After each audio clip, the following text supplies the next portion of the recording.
Back again, my dear students, to the third part of our first lecture under the title of Semiconductor Fundamentals. In the end of the second part, we have dealt with what's called the energy band diagram theory. If you remember, we start with the semiconductor material where we conclude that we have what's called a valency band, a conduction band, and an energy gap in between. The material, the semiconductor material, needs an energy which is equals to or greater than the energy gap. So the partially bounded electron in the valency band can move to the conduction band, and then we can have a free electron. For the insulators, the energy gap is too large, so it is not applicable to have free electrons because electrons will be kept in the valency band and will not jump to the conduction. In conductors, no extra energy is needed.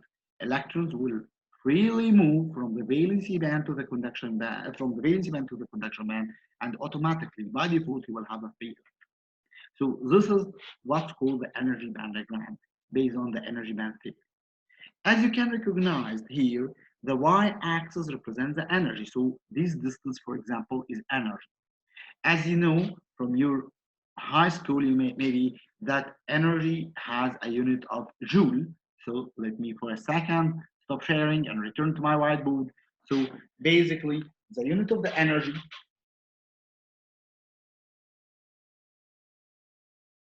is normally in mechanics we use the unit of joule. However, in semiconductor or in electronics actually we use the unit of electron volt. Simply, the electron volt is equal to the energy in joule divided by the charge of one electron, which is 1.6 times 10 or negative 19. So if you divide your energy in joules over the one charge electron, 1.6 times 10 for negative 19, you will get energy in electron volt instead of energy in joules. So usually in our course, we will use the electron volt unit for representing energy. Now let me return back to my slides again, please. Here you can see now, I believe you can see my slides, and I can now open my laser pointer again. So if we return back to this slide, you can see that we have energy in the y-axis. Here energy is in electron volt. We define semiconductors where the energy band gap or the energy between the valence band and the conduction band is roughly in the range of 3.2 electron volt or less. Then this is a semiconductor. If the energy gap is greater than 3.2 electron volt, then this is an insulator. Our most famous material, which is silicon, has an energy gap of 1.12 electron volt. So now the question is, what about the x-axis? Usually when you have a two-dimensional graph, you have an x-axis physical unit and the y-axis physical unit. Here, the y-axis is energy in electron volt, as you can see here or here. But what about the x-axis? Actually, for a demonstrative reason, this is not a technical graph. This is just a demonstration graph which has a one-dimensional axis energy. Here, the x-axis has no meaning. In order to make sure that you understand my point, if I have a point here and a point there, these 2 points are on the same y-axis. So these 2 points have the same value of energy, but they have different values of x, as you can see. But as I said, the x here has no meaning. So basically, this point and this point are identical because the shift in x values has no meaning. So as I mentioned, this is not a technical graph. It's just some sort of a demonstration in order to demonstrate the concept of energy band diagram we previously discussed in part 2. Now we need to know what is the technical graph. Actually, the technical graph of this energy band diagram is out of focus of this course because it's an output of what's called a quantum model. In quantum models, we have a famous equation called Schrödinger equation, where we are going to solve to reach what's called EK diagram. The EK diagram, this sophisticated diagram, represents the real mathematical model of the energy band diagram. So the plot or the graph or the diagram on the right hand side is just a physical demonstration with energy represented in the y-axis, but with no meaning for a physical value on the x-axis. However, the EK diagram, this is a two-dimensional graph. Again, the y-axis is still energy, as you can see. This parabola on the upper side represents the conduction band. This is the mathematical model for the conduction band. This down parabola in the blue represents the valency band. This region, which is the reflection of this region, is the energy band gap, or what's called the EG, is the energy band gap, or in other references, they call it the forbidden gap. And we have, as you can see, this value EG, this value is EG. EC stands for the conduction band, EV stands for the valency band. The y-axis, as I mentioned, is the energy, but what about the x-axis? The x-axis here is called K. K is some sort of a wave number, which is equals to the Planck's constant h bar times 2 p, where p is, or p equal h bar times k, where p is what we call the momentum. I think that all of you during your prep mechanics study momentum. You know that momentum is equals to the mass times the velocity of the particle. So h is a constant, so we can say that k and b are somehow correlated, right, linearly proportional. So the change in the x-axis here in this graph represents a change in the momentum.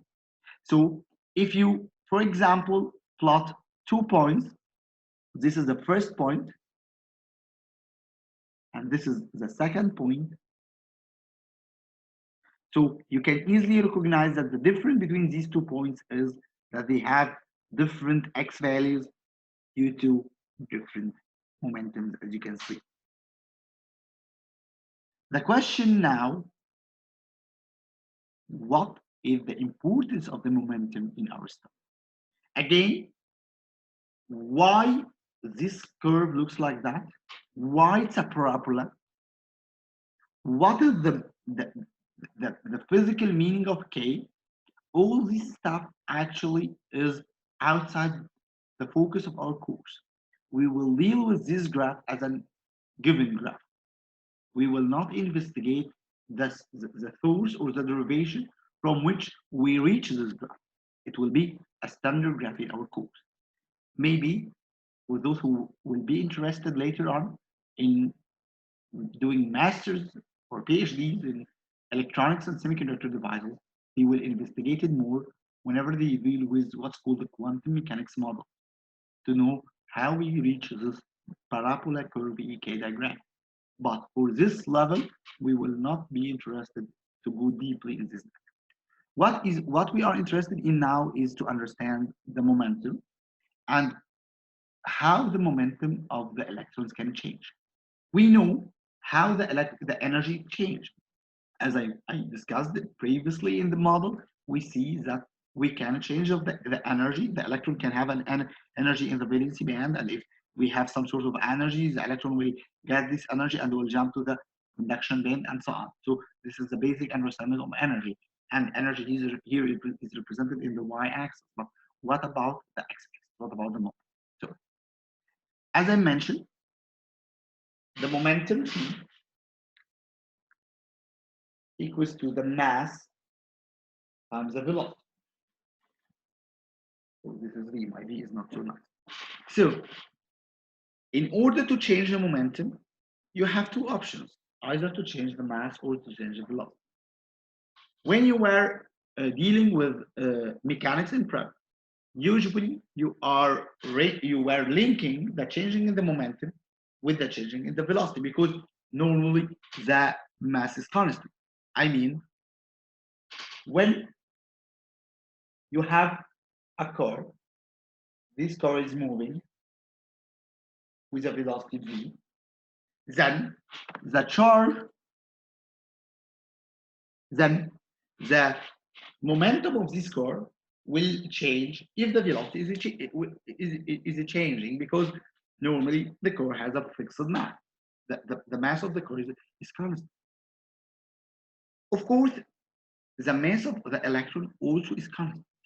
If you now pick up your mobile phone and Google the mass of electron, you will find that the mass of the electron is something times 10 power negative 31 kilogram. It's a constant number. Here, there is some number. Don't remember. So the mass of the electron is constant. So this mass is constant. Okay.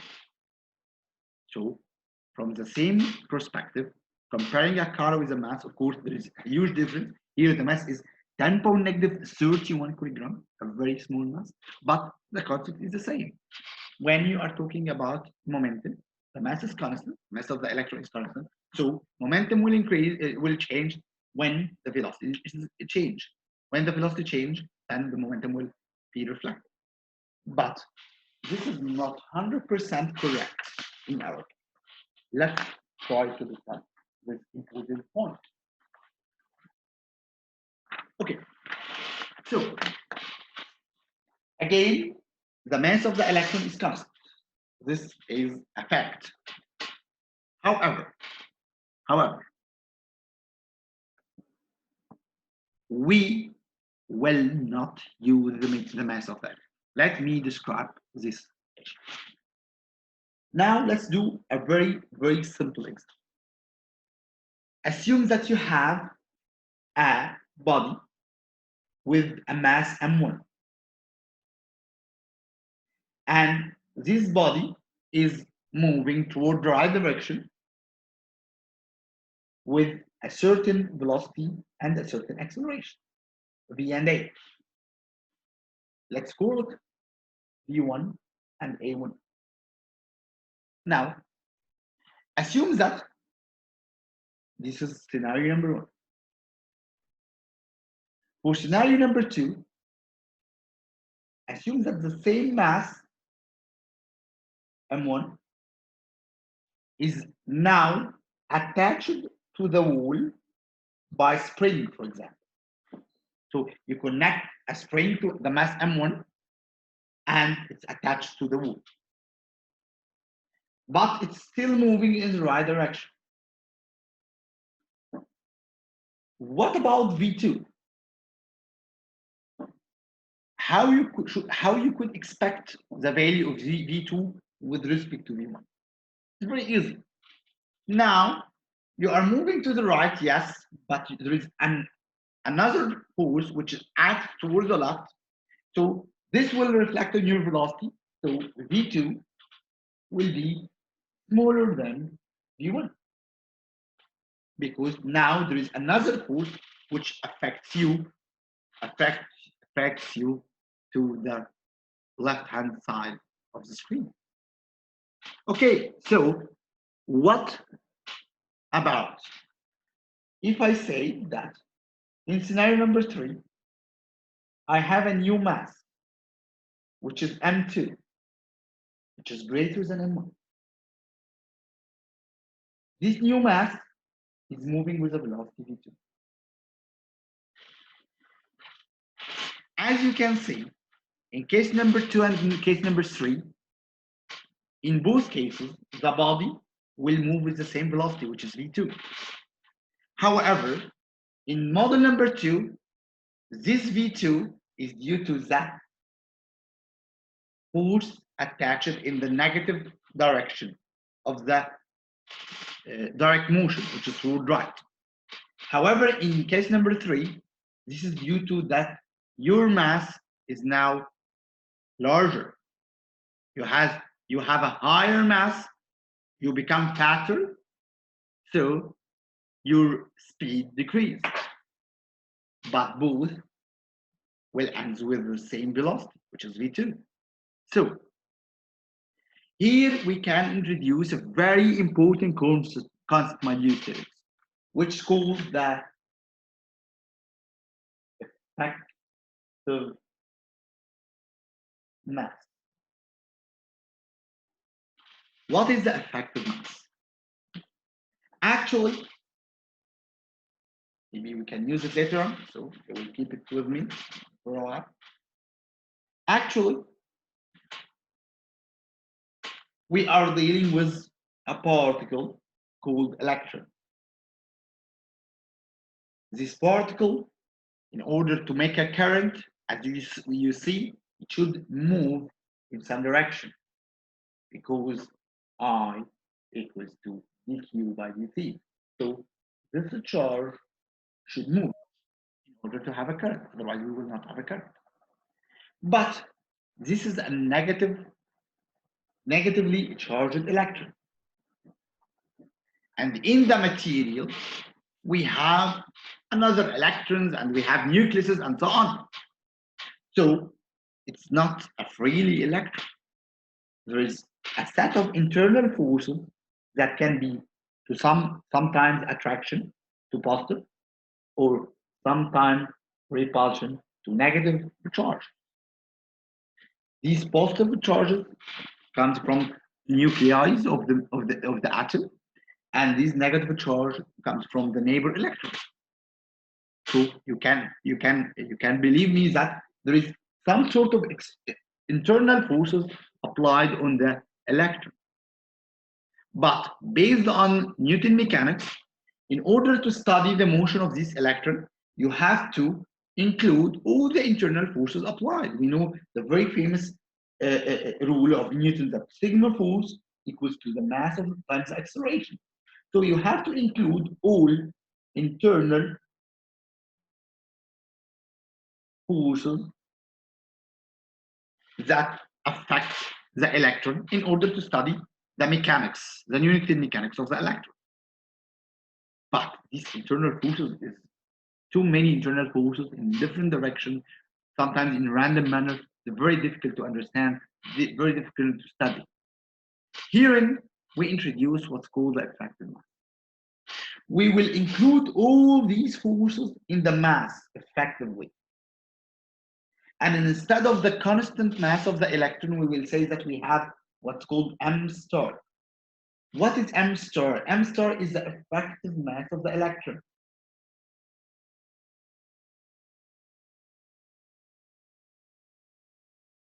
And what is the effective mass? Effective mass actually is the mass of the electron, the static mass of the electron, the constant number, which is something 10 to the power negative times 10 to the power negative 31, in addition to all the internal forces affecting the electron. Like what we did here, my dear students, when we say that this internal force can be represented in increasing in the mass from m1 to m2. So it's the same phenomenon. So again, it's the same concept.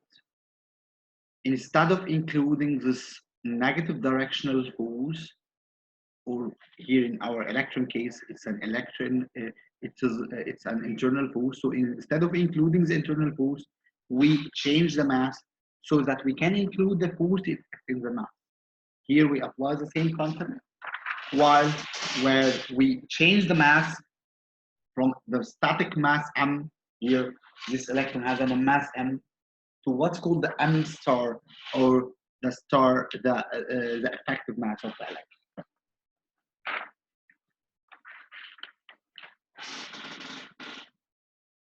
Okay, perfect. Let's now turn back to our slides again in order to go through our module. Now we study or we understand the concept of effective mass.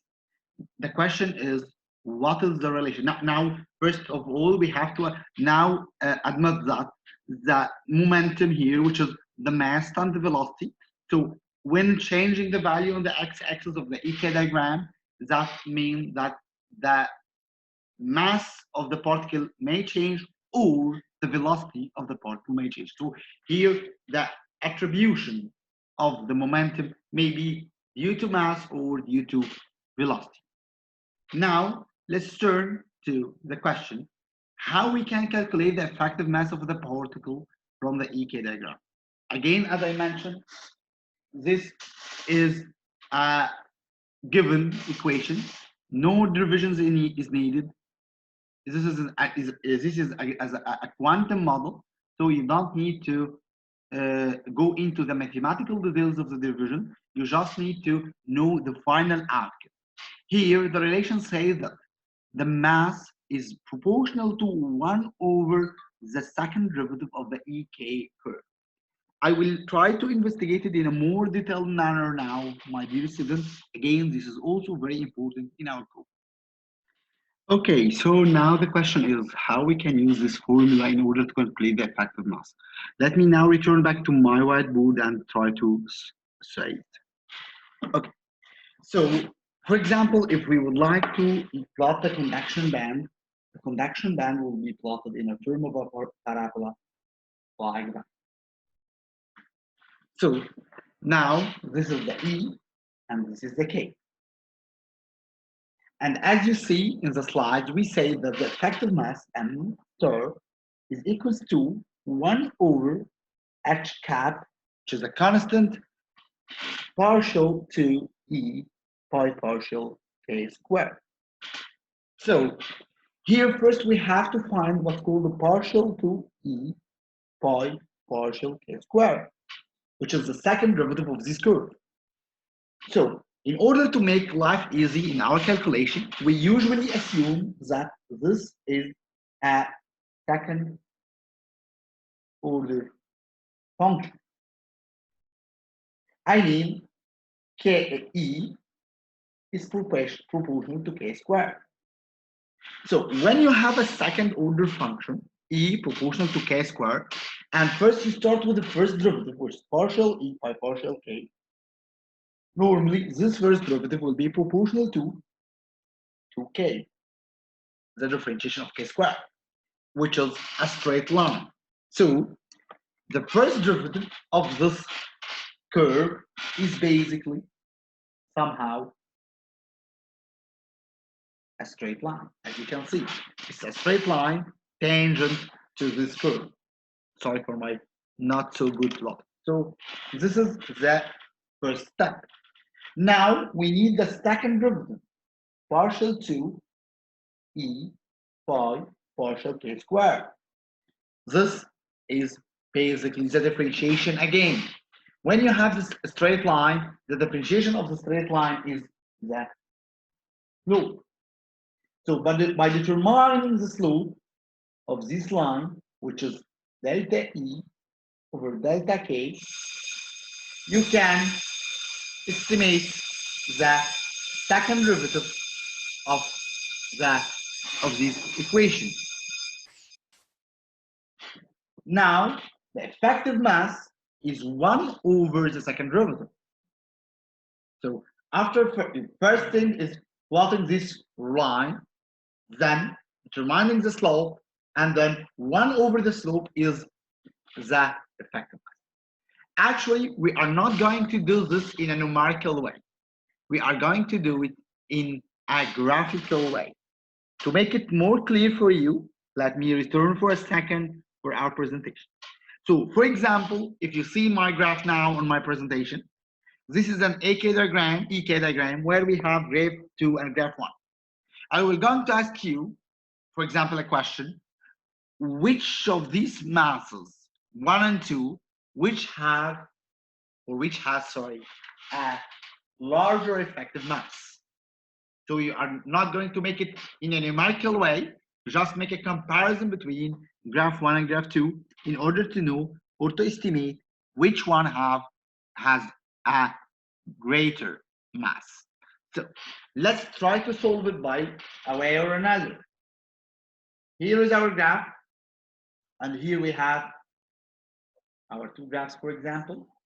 This is, let me check which is 1 and which is 2.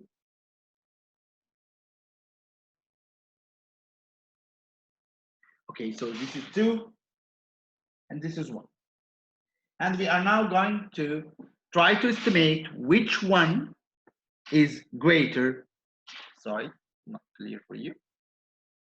So I'm going to estimate Okay, which one is greater in terms of the effective mass?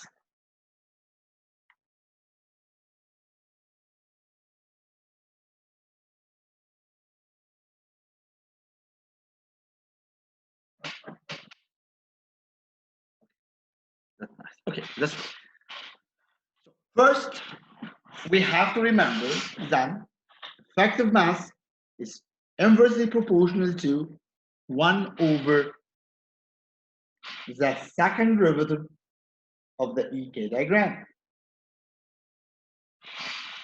So the first step is to find the second derivative. In order to find the second derivative, we have to first find the first derivative. Again, the first derivative is some sort of a straight line tangent to the curve. So we can plot one like this, another one like this. So now we have this two straight line. The first one is for graph number 2, and second one is for graph number 1. This is the first derivative. What about the second derivative? The second derivative simply is the slope. So in order to make it easy, just take the same delta k or delta x. So for example, I will take these 2 points. Now here you have the same delta k. That's right. You know that slope equals to delta E over delta K. That's perfect. So let's make a comparison. Now the same delta K. Now you are comparing this delta E. This is delta E for graph number 2. And this delta E. This delta E for graph number 1. As you can see, it seems that delta E for graph number 2 is greater than delta E for graph number 1. So the second derivative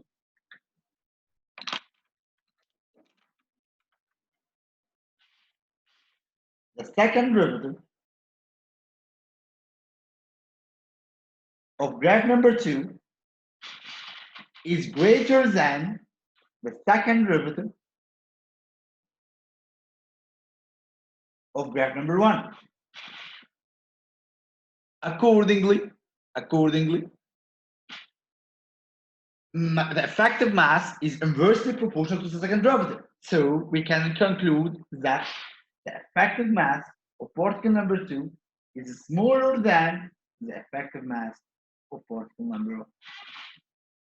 So we now can estimate the relations between different particles, different effective masses by easily comparing the inverse of the second derivative of the EK diagram. And here we can make use of the EK diagram in order to estimate the effective mass of the particle. Again, let's turn back to the slides one time more. Okay, so we now make this comparison, and we can say that the effective mass of particle number 2 is smaller than the effective mass of particle number 1, as you can see in my whiteboard. So let's turn to another concept. Now, so we know the energy band diagram. We know basically what is the EK diagram without any revisions. We know the concept of the effective mass, and also we can estimate the effective mass without the revision. We know this relation. Now let's turn to a new, very important concept, which is Hall. What is Hall? Let's see. Now, based on our understanding for the semiconductor material, we have a valency band and a conduction band. In the valency band, okay, between the valency band and the conduction band, there is a gap which is called the energy gap, or the EG. Valency band is partially filled with electrons. This electrons is partially bound to the nucleus. The conduction band is totally empty. We are seeking for free energy, or free electrons, sorry. We are seeking for free electrons. So we are working toward pushing these valency band electrons to jump into the conduction band.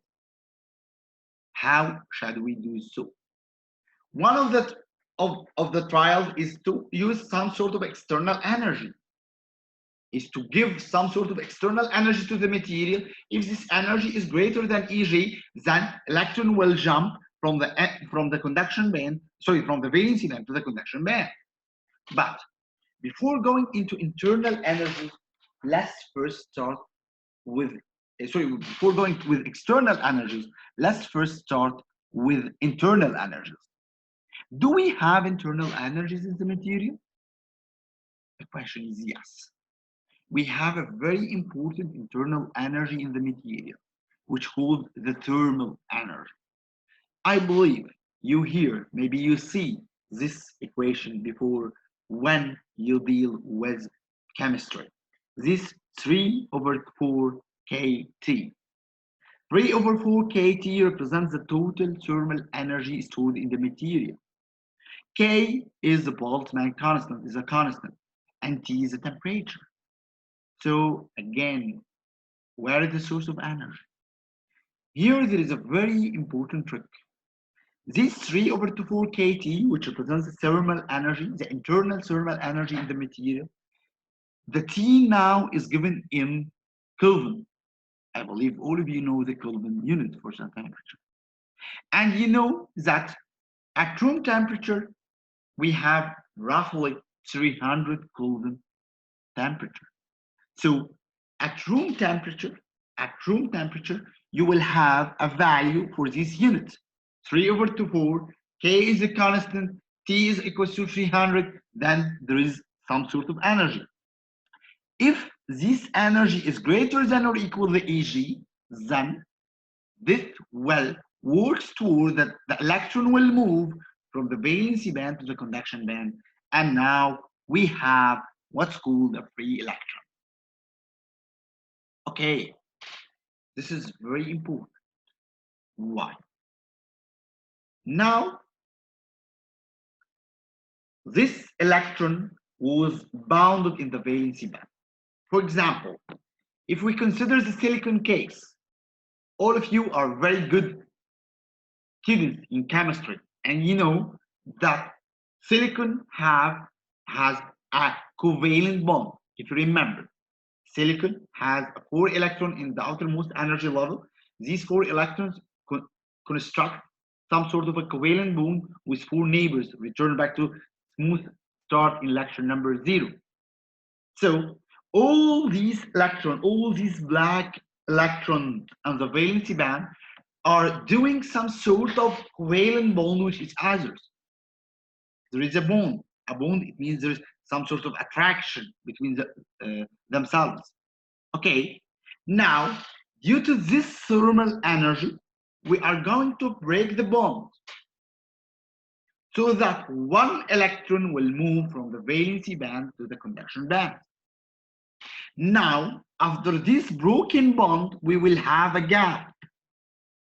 This is the gap due to the broken bond, because usually you have 4 electrons combining with another 4 electrons. Now it's a 4 electron combining with 3 electrons. There is one gap in the material. Then we will call this gap a hole. This is a very important definition. Hole is a place where a broken bond exists. We should have a broken bond, then we should have a hole. So after this graph, we have one free electron in the conduction band, and we also have one hole in the valency band due to the broken bond in the valency band.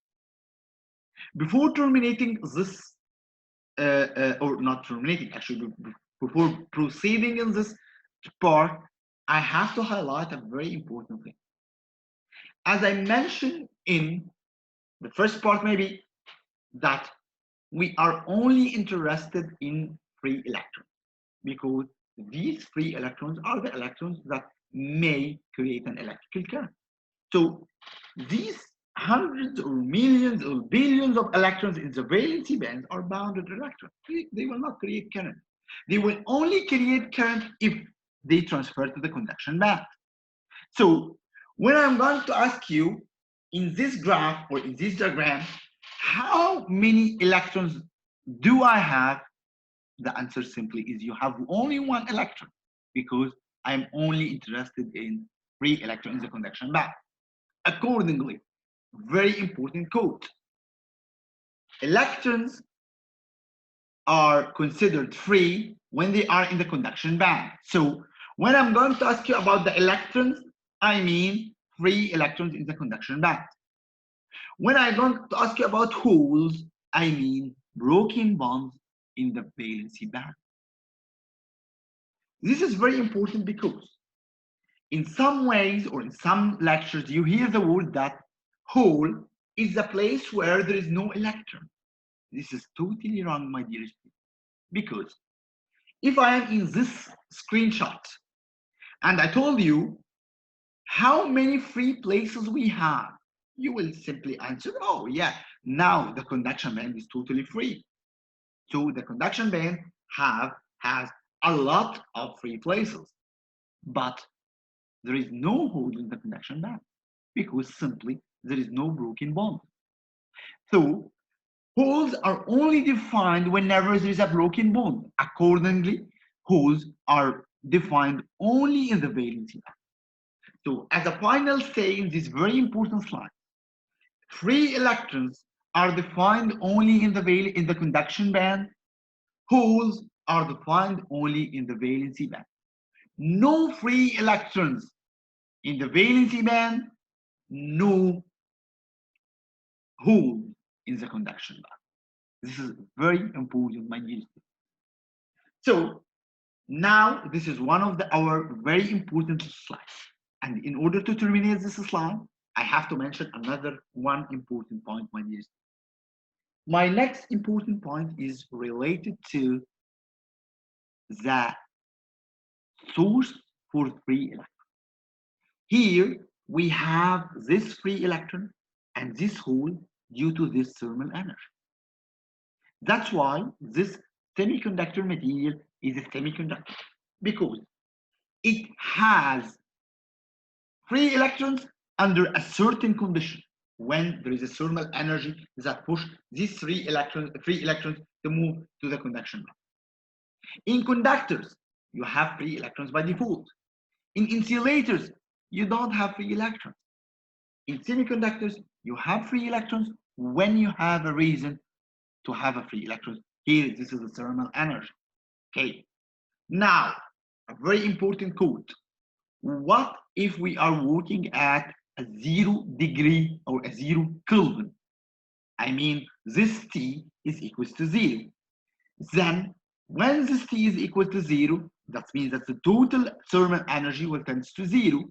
Accordingly, you will not have this electron, because no reason push the electron to move from the valence band to the conduction band. Accordingly, in our reference in Streetman and solid state electronics, you will find a very important quote.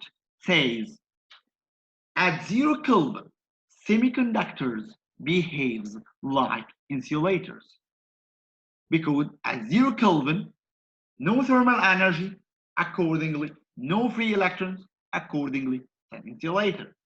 So whenever it's a 0 Kelvin, then no free electrons in the semiconductor. Okay, let's proceed to the next slide, my dear students.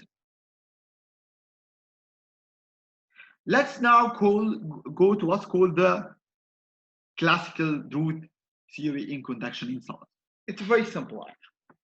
Now, in this graph, we first introduce our first type of energy, which is the thermal energy, equals to 3/2 kT.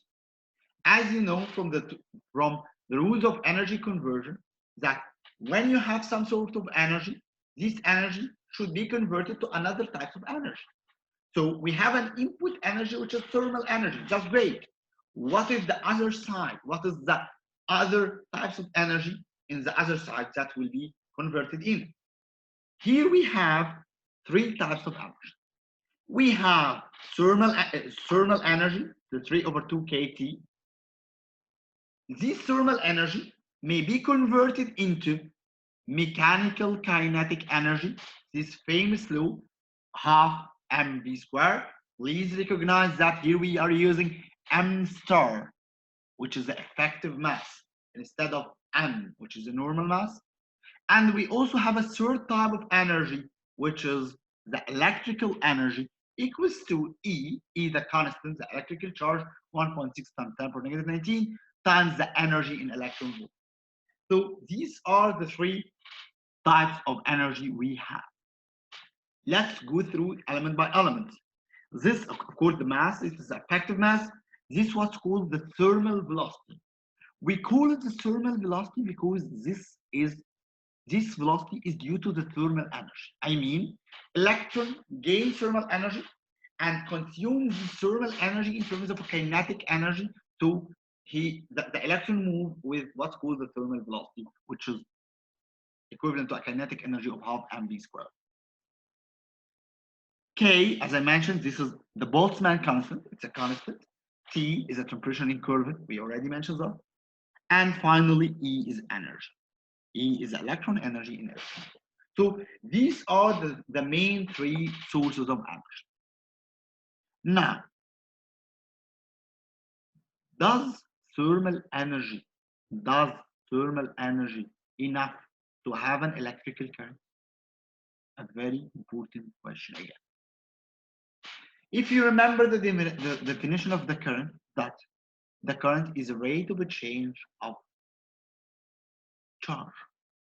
Now, based on this graph, whenever we have a normal thermal charge and a normal thermal energy at room temperature, some of the electron will move from the valency band to the conduction band. Great. Then, now we fulfill the first condition. Let me now return back, I'm sorry. Let me now return back to my whiteboard. If you remember, I equals dq by dt.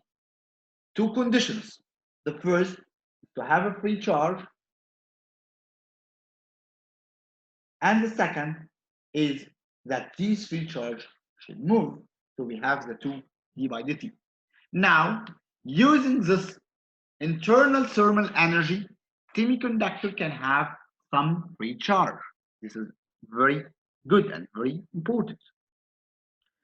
Okay, so now we have the first reason, which is, or the first fulfillment, the first requirement, which is the free energy. We have now a free energy, or sorry, again, free electrons. We have free electrons. But does this free electron move? You can simply solve, or you can simply answer it and say, yes, this free electron moves. I will tell you why you say that this free electron moves. You will tell me simply, now this is the free electron.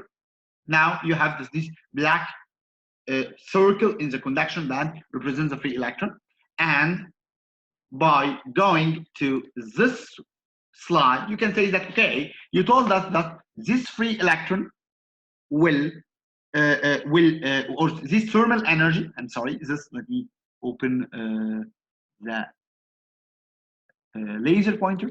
This thermal energy, this 3 over 2 kT, will be transferred to a kinetic energy, then the electron will move. We have a thermal energy and we have a kinetic energy, then the electron will move. So you will have an electrical current. This is what you are saying is correct, but unfortunately, this is not typically the case. Why? I will answer this in two different manners in order to make it 100% clear for you. The first is what's called the thermal random walk. Okay, let's turn now here. Now you have, this is the valency band, Vp, and this is the conduction band. You have an electron here. This electron will get some thermal energy, 3 over 2 kT, and then the electron will move from valency band to the conduction band. Great. After the electron reaches the conduction band, it will consume this energy in terms of kinetic energy. So it will going to move by a way or another. That's great. This is 100% correct. And this will move with a velocity called v thermal. Perfect. We agree. But we call this move as an unguided motion or random walk.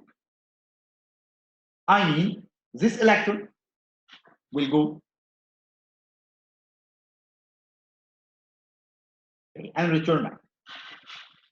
Now, if you try to examine the rate of a change of this electron, you will find that it is returned back to its original position. It makes some sort of random walk in a way or another, and then it will return back somehow to its initial position.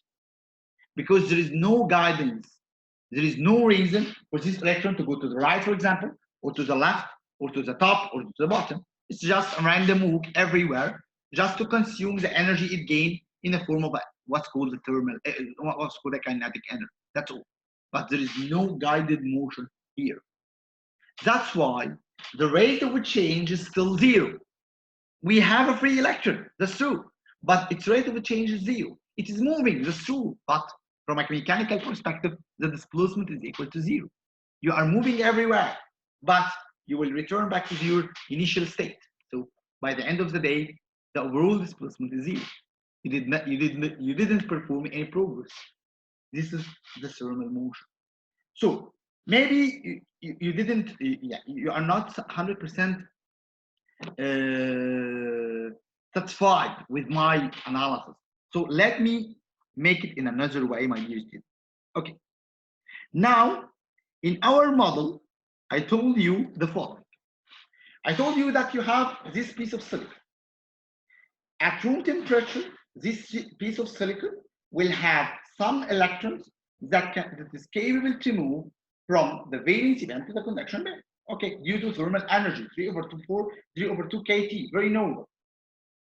If this thermal energy is capable to create an electrical current, that means when you pick up this silicon at room temperature and you touch the two terminals by your hand, you should sense the electrical current because there is a current moving. You say that this thermal energy will produce some rate of change with respect to the time. So you have a free charge, this free charging is moving, then you have a current, then you should have the current. I believe that all of you trust that if you pick up a silicon piece and if you touch by your hand in the post terminal, you will feel nothing. There is no electric current. Of course, there is no reason for an electrical current. However, inside this silicon piece, there is an electron, and these electrons are moving due to the thermal energy, but they are moving in an unguided way, so that the overall progress for this motion is zero. This is nothing. You don't have, or there is no reason for the electron to move in a certain guided direction. That's why we call this a random move or a non-guided motion. Okay, what about the guided motion? When we have a guided motion, let me now return back to my slides again. A guided motion can occur here when you apply what's called an electrical field. Let me try to make it more clear for you, my dear. Okay, so I will try to make it somehow clear. I'm sure that this is not a very easy lecture for you. That's why I'm trying to make it in different portions or parts so that you can make it slowly. So now this is our semiconductor material. This is the valency band. This is the conduction band. And this is the electron here. This electron captures some sort of energy, which is greater than Eg. So the electron moves here and becomes the conduction band. Now the electron is partially free. Great. It will move in a thermal motion. Great.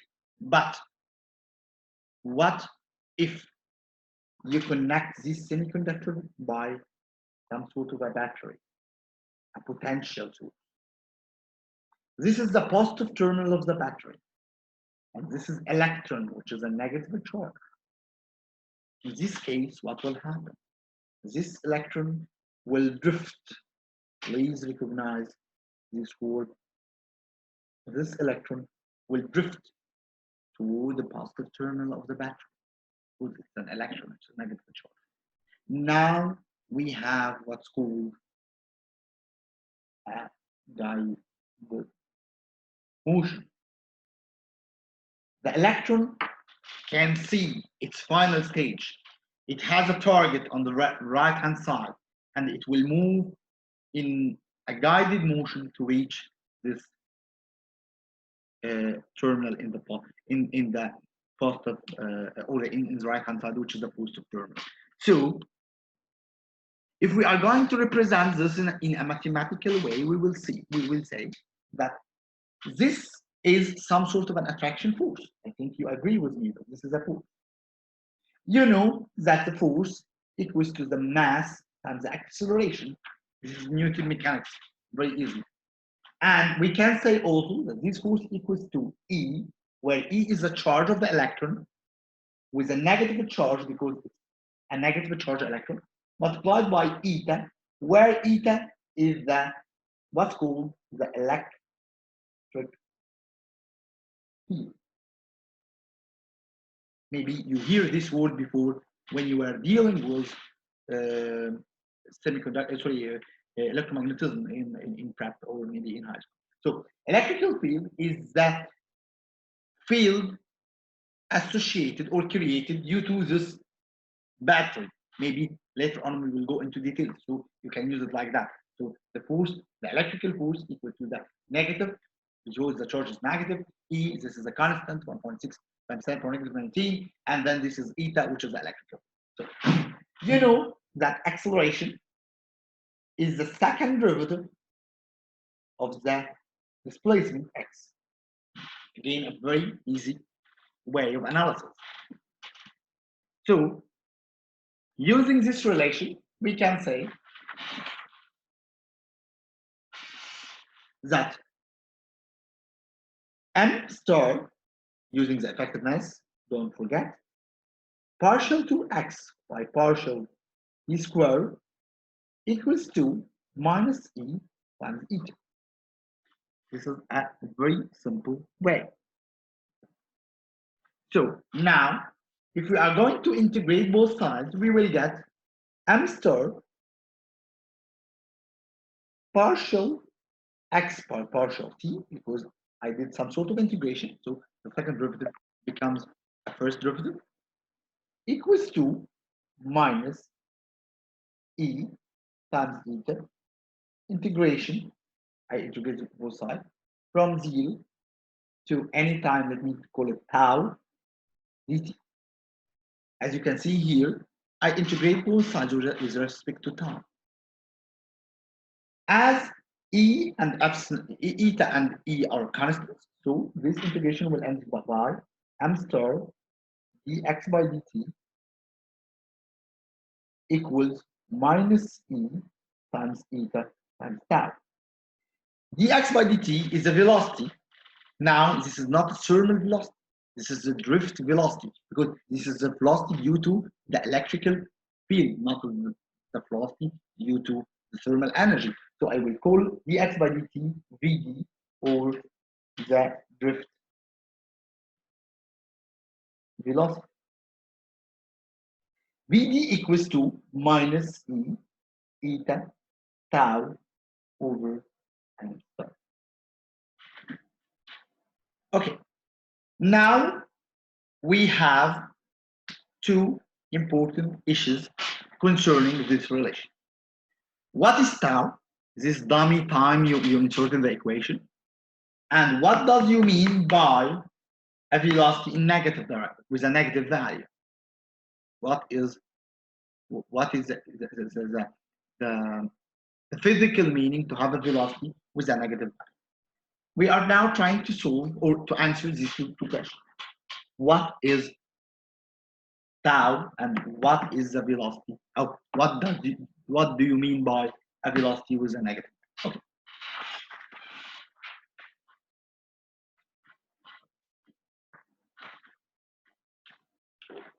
Okay, so the relation is as follows. Vd is equals to negative E eta tau over m star. What is tau? Tau, we call tau is the free relaxation time or the relaxation time. What is the relaxation time? This is a very simple physical phenomenon. We say that this electron now, let me draw it here, for example. Okay. This electron in the conduction band has a positive charge here, so it should be directed here. But this electron in its way will face another electrons, for example. So this may happen some sort of collision. It may collide with other electrons. The average time between each two successive collisions is equals to tau. So tau is the average time between each two collisions. Okay, so this is tau. Again, we are not going into more details about tau because tau has a very important physical meaning in semiconductors, but we will stop at this shallow definition. Maybe for those who are interested, we can use extra hours to discuss more about tau. What do you mean by negative sign? Okay. Now you are considering this as the direction of your electron from the left side to the right side toward the positive direction. Okay. But is this the normal direction for a current? Let's try to answer. Okay. If you have a resistance and you have a positive and a negative terminal, and this resistance has a value of volts hour, what is the direction of the current? I believe all of you know the direction is here, from the higher potential to the lower potential. That's true. So this is the current direction. However, the electron direction here is against the current direction. That's why this is a negative sign, because electron direction is against the current direction. Here is a very conceptual point. When you remember my current definition, my usual current definition is I equal dq by dt. If you take 1 second to think and say, okay, the current is due to the motion of the electrons. Great. This Q represents the electrons. Great. So it should not be a Q. It should be a negative Q because electrons is by default negative values. So I should write I equals negative dq by dt because here your charge is negatively charged. So you should have a negative sign here. But we say I equal dq by dt because the definition of the current is the reverse direction of the motion of the electron. Or in a very physical way, this is maybe somehow difficult for you now, but I will say it, that the current is the flow of holes, not the flow of electrons. Because as we discussed, holes is against the electron concept. To make it more clear, my dear students, let me make it in a very simple way. I will return to this slide again, but now let me make it in very simple.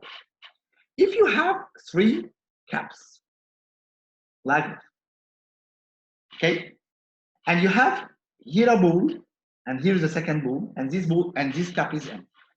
This is screenshot number 1. In screenshot number 2, you move this ball 1 cap to the right, and you move this ball 1 cap to the right. So it ends up like that.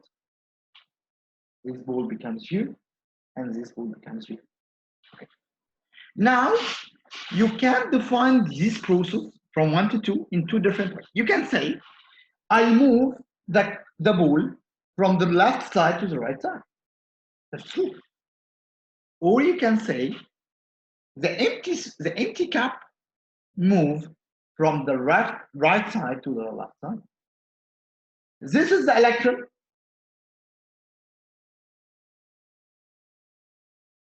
This is the hole. So physically, electron is moving. Mathematically, we represent it in terms of that the empty space who is moving, which is the hole, not the electron. I hope that you get my. Okay, let me now return to this slide. Okay, and now we reach this equation. So in order to make it simple, let's now take the absolute of this Vd. So I will say directly that Vd equal E times tau, times eta times tau over M over M star.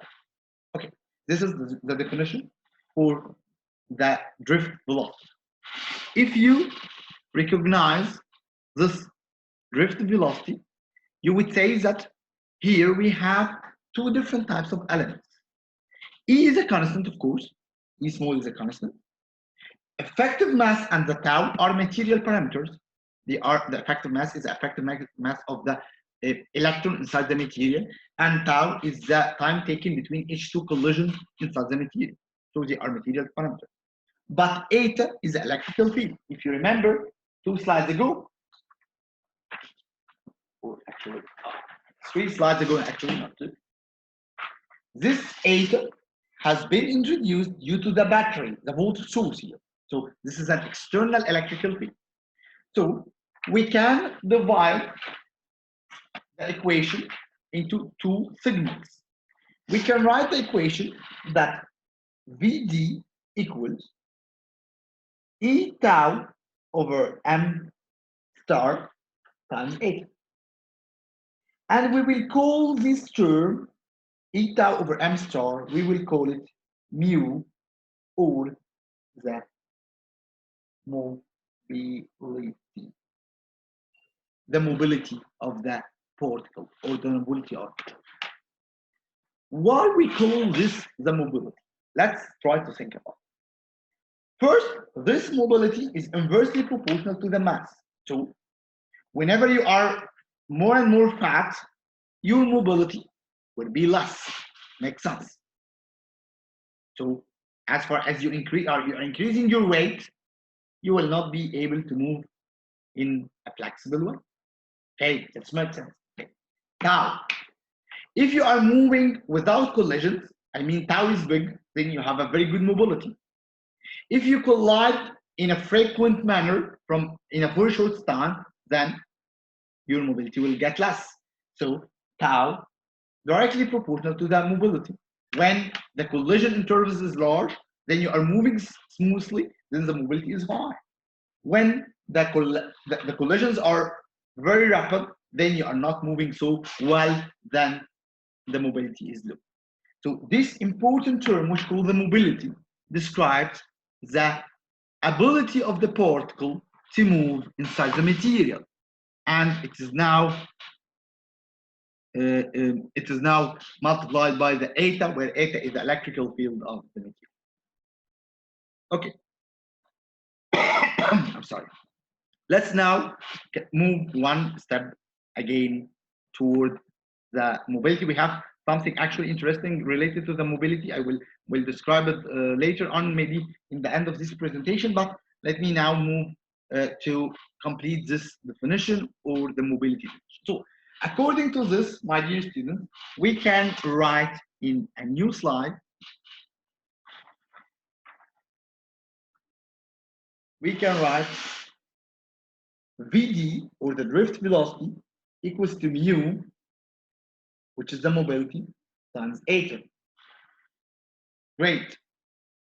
Now we need to make a very important definition.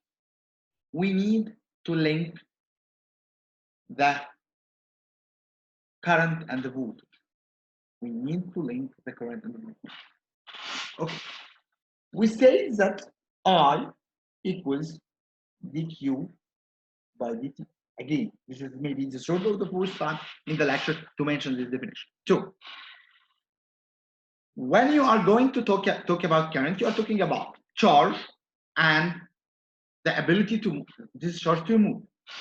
Okay, so for example, if I say that due to the thermal energy, I have some electrons that move from the valence band to the conduction band. Great. The number of these electrons, I will call it n. So I have n electrons that can move from the valence band to the conduction band. Great.